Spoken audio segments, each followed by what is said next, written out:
Hello বন্ধুরা, কেমন আছেন সবাই? আশা করি ভালো আছেন।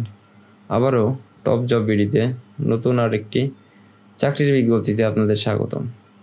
বন্ধুরা, আপনারা জানেন কি বাংলাদেশ বিমান বাহিনী নতুন করে তাদের সার্কুলার প্রকাশ করেছে। সার্কুলারটি তাদের অফিসিয়াল ওয়েবসাইটে প্রকাশ করা হয়েছে 5/9/2024 তারিখে। এই সার্কুলারটিতে বিভিন্ন পদে অসংখ্য জন লোককে নিয়োগ দেওয়া হবে। বিমান বাহিনী সার্কুলারটিতে সকল জেলার আগ্রহী ছেলে ও মেয়ে উভয় প্রার্থী অনলাইনের মাধ্যমে আবেদন করতে পারবেন। আজকের ভিডিওতে আমরা আপনাদের সাথে আলোচনা করব সার্কুলারটির আবেদন যোগ্যতা, আবেদন পদ্ধতি, নিয়োগ পরীক্ষা সম্পর্কে। তাই ভিডিওটি না টেনে সম্পূর্ণ দেখার অনুরোধ রইল। তাহলে সার্কুলার সম্পর্কিত সকল খুঁটিনাটি তথ্য সম্পর্কে জানতে পারবেন। তো বন্ধুরা, ভিডিওটা শুরু করার আগে আপনাদের কাছে ছোট একটা রিকোয়েস্ট, আপনি যদি আমার চ্যানেলে নতুন হয়ে থাকেন তাহলে চ্যানেলটা অবশ্যই সাবস্ক্রাইব করবেন। আর ইতিমধ্যে যদি সাবস্ক্রাইব করেন তাহলে আপনাকে অসংখ্য ধন্যবাদ। তো বন্ধুরা, দেরি কিসের? চলুন বাংলাদেশ বিমান বাহিনী সার্কুলারটি নিয়ে বিস্তারিতভাবে আলোচনা করা যাক। বন্ধুরা, আপনারা দেখতেই পারছেন বিমান সেনা এন্ট্রি নং 53 এবং সাইফার অ্যাসেন্ডেন্ট এন্ট্রি নং 22। যোগদানের সম্ভাব্য তারিখ হবে 3 এপ্রিল 2025 তারিখ। ট্রেড ভিত্তিক পরীক্ষা কেন্দ্র সময়সূচি। বিভাগ ও জেলা, সকল বিভাগ ও জেলার প্রার্থী জন্য প্রযোজ্য। পরীক্ষার কেন্দ্র বাংলাদেশ বিমান বাহিনী ও তথ্য ও নির্বাচন কেন্দ্র, পুরাতন বিমানবন্দর, তেজগাঁও, ঢাকা। পরীক্ষার শুরুর তারিখ হবে 23 সেপ্টেম্বর 2024 সম্ভাব্য তারিখ।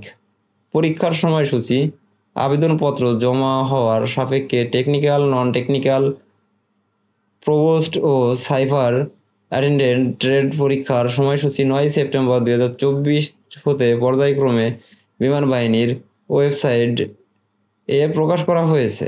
আপনাদের সুবিধার্থে তাদের অফিসিয়াল ওয়েবসাইটে ভিডিওর ডেসক্রিপশন বক্সে দেওয়া থাকবে। বিশেষ সুযোগ সুবিধা: প্রার্থী বেতন ও ভাতা সুযোগ সুবিধা পাবেন। প্রশিক্ষণকালীন মাসিক মূল বেতন হবে প্রার্থীর 9,000 টাকা, সকল ট্রেড 22,000, সাইফার অ্যাটেন্ডেন্ট এবং অন্যান্য ভাতাদির সুবিধা প্রার্থী পাবেন। এছাড়াও প্রশিক্ষণকালীন খাদ্য, বাসস্থান, কর্মপোশাক ও চিকিৎসা সহ সকল ব্যয় বিমান বাহিনী কর্তৃক বহন করা হবে। প্রশিক্ষণ শেষে পদবি অনুসারে আকর্ষণীয় বেতন ও ভাতা প্রাপ্য হবেন। বিদেশে গমন: পেশাগত প্রশিক্ষণের জন্য প্রার্থীকে বিদেশে গমনের সুযোগও দেওয়া হবে। উচ্চ শিক্ষা: বিমান বাহিনীর তত্ত্বাবধানে উচ্চতর শিক্ষা অর্জনের সুযোগও প্রার্থীকে দেওয়া হবে। জাতিসংঘ মিশন: জাতিসংঘ শান্তিরক্ষা মিশনের গমনের সুযোগও থাকবে প্রার্থীর জন্য। বাংলাদেশের দূতাবাস: বিদেশে অবস্থিত বাংলাদেশ দূতাবাস সমূহের নিয়োগ প্রাপ্তির সুযোগ থাকবে। সন্তানদের যোগ্যতার ভিত্তিতে BUP, armed force medical college, MIST, aviation and university, cadet college ও বিমান বাহিনী পরিচালিত BF Shaheen school and college এ অধ্যয়নের সুযোগ থাকবে। বাসস্থান: নিরাপদ ও মনোরম পরিবেশে মানসম্মত সুসজ্জিত বাসস্থান থাকবে। রেশন: ভৌতিক মূল রেশন প্রাপ্তির সুযোগও থাকবে প্রার্থীর জন্য। যাতায়াত: বিমান বাহিনীর এক ঘাঁটি থেকে অন্য ঘাঁটিতে সপরিবারে বিমান, হেলিকপ্টার, বাসযোগে যাতায়াতের সুযোগ থাকবে। চিকিৎসা: সামরিক হাসপাতালে নিজস্ব, স্ত্রী ও সন্তানের উন্নত চিকিৎসা প্রয়োজনে নগদ অর্থ প্রদান সহ বিদেশে চিকিৎসার সুযোগ থাকবে। পাশাপাশি সামরিক হাসপাতাল পিতামাতা, শ্বশুর ও শাশুড়ির উন্নত চিকিৎসারও সুযোগ থাকবে। শিক্ষাগত যোগ্যতা: সাইফার অ্যাটেন্ডেন্ট স্বীকৃত বিশ্ববিদ্যালয় হতে BSc, BCom, BA স্নাতক পর্যায়ে ইংরেজিতে ন্যূনতম 100 নম্বর ও সমমান ন্যূনতম CGPA 2.5 থাকতে হবে প্রার্থীকে। টেকনিক্যাল ট্রেড: SSC সমমান পরীক্ষায় বিজ্ঞান শাখায় ন্যূনতম GPA 3.5 থাকতে হবে। নন টেকনিক্যাল ট্রেড: SSC বা সমমান পরীক্ষায় যে কোনো শাখায় ন্যূনতম 3.5 থাকতে হবে। প্রভোস্ট: SSC সমান পরীক্ষায় যে কোনো শাখায় ন্যূনতম 3.5 থাকতে হবে। বিশেষ শিক্ষাগত যোগ্যতা: সাইফার অ্যাটেন্ডেন্ট যে কোনো স্বীকৃত কারিগরি প্রশিক্ষণ ইনস্টিটিউট হতে কম্পিউটার ও আইটি বিষয়ে অভিজ্ঞতা ও সনদপ্রাপ্ত প্রার্থীদের অগ্রাধিকার দেওয়া হবে। টেকনিক্যাল ট্রেড যে কোনো স্বীকৃত কারিগরি প্রশিক্ষণ ইনস্টিটিউট হতে সনদপ্রাপ্ত প্রার্থীদের অগ্রাধিকার দেওয়া হবে। নির্বাচনী পরীক্ষার বিষয়সমূহ: সাইবার অ্যাটেন্ডেন্ট আইকিউ ইংরেজি ও সাধারণ জ্ঞান, স্বাস্থ্যগত ব্যবহার ও মৌখিক পরীক্ষা। টেকনিক্যাল ট্রেড আইকিউ ইংরেজি, পদার্থবিজ্ঞান, গণিত, স্বাস্থ্যগত ও মৌখিক পরীক্ষা থাকবে। নন টেকনিক্যাল আইকিউ ইংরেজি ও সাধারণ জ্ঞান, স্বাস্থ্যগত ও মৌখিক পরীক্ষা থাকবে। প্রবোস্ট শারীরিক দক্ষতা যাচাই, আইকিউ ইংরেজি ও সাধারণ জ্ঞান, স্বাস্থ্যগত ও মৌখিক পরীক্ষা থাকবে। অন্যান্য যোগ্যতা: জাতীয়তা বাংলাদেশি, পুরুষ নাগরিক হতে হবে। বয়স সকল ট্রেডে সাইবার অ্যাটেন্ডেন্ট সকল ট্রেডে 16 থেকে 21 বছরের মধ্যে হতে হবে। সাইবার অ্যাটেন্ডেন্ট সর্বোচ্চ 28 থেকে সর্বোচ্চ 18 বছর পর্যন্ত হতে হবে। বৈবাহিক অবস্থা সকল ট্রেড অবিবাহিত হতে হবে। সাইবার অ্যাটেন্ডেন্ট বিবাহিত ও অবিবাহিত হতে হবে। উচ্চতা সকল ট্রেড ন্যূনতম 5 ফুট 4 ইঞ্চি হতে হবে।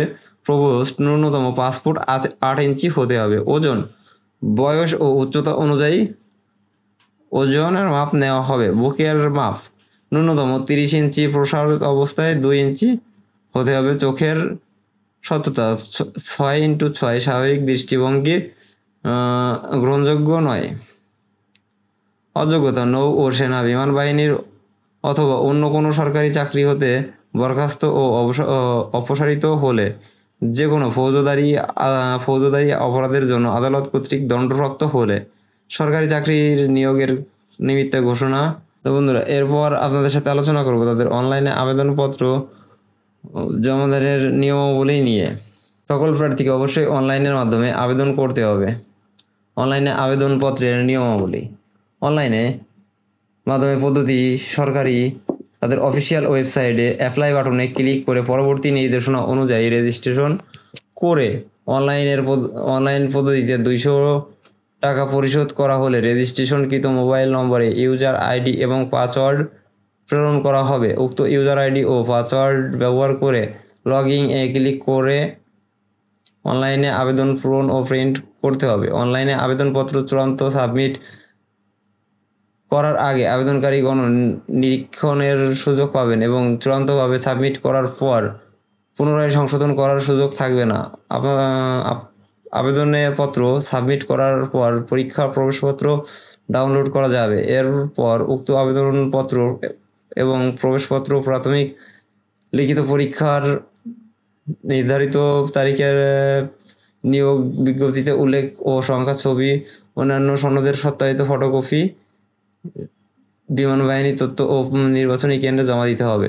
কোনো আবেদনকারী MS মাধ্যমে ইউজার আইডি ও পাসওয়ার্ড না পেলে তাদের আবেদনের 24 ঘন্টার মধ্যে তাদের অফিসিয়াল ঠিকানায় ইমেইল করে জানাতে হবে। আবেদনপত্র জমাদানের নিয়মাবলী: প্রত্যেক প্রার্থীকে আবেদনপত্র যথাযথভাবে পূরণ করতে ইতিপূর্বে ইস্যুকৃত প্রবেশপত্র ও আবেদনপত্র, নবনীত সনদ, কাগজপত্র দিয়ে লিখিত পরীক্ষার দিন পরীক্ষার কেন্দ্রে জমা দিতে হবে। যেমন সকল শিক্ষাগত যোগ্যতার মূল বা সামরিক সনদ, প্রশংসা এবং মার্কশিটের সমেত সত্যায়িত ফটোকপি সাবমিট করতে হবে। ইউনিয়ন পরিষদ chairman, city corporation, word council, পৌর মেয়র কর্তৃক প্রদত্ত জাতীয় সনদ এবং প্রথম শ্রেণীর গেজেট কর্মকর্তা কর্তৃক সত্যায়িত চারিত্রিক সনদ দাখিল করতে হবে। স্থায়ী ঠিকানার প্রমাণ হিসেবে ব্যক্তি নিজের পিতামাতা সহ। তো বন্ধুরা, এই ছিল তাদের সার্কুলারটি। দেখা হচ্ছে পরবর্তী কোনো ভিডিওতে। সাথে সময় পর্যন্ত ভালো থাকবেন, সুস্থ থাকবেন। ধন্যবাদ সবাইকে।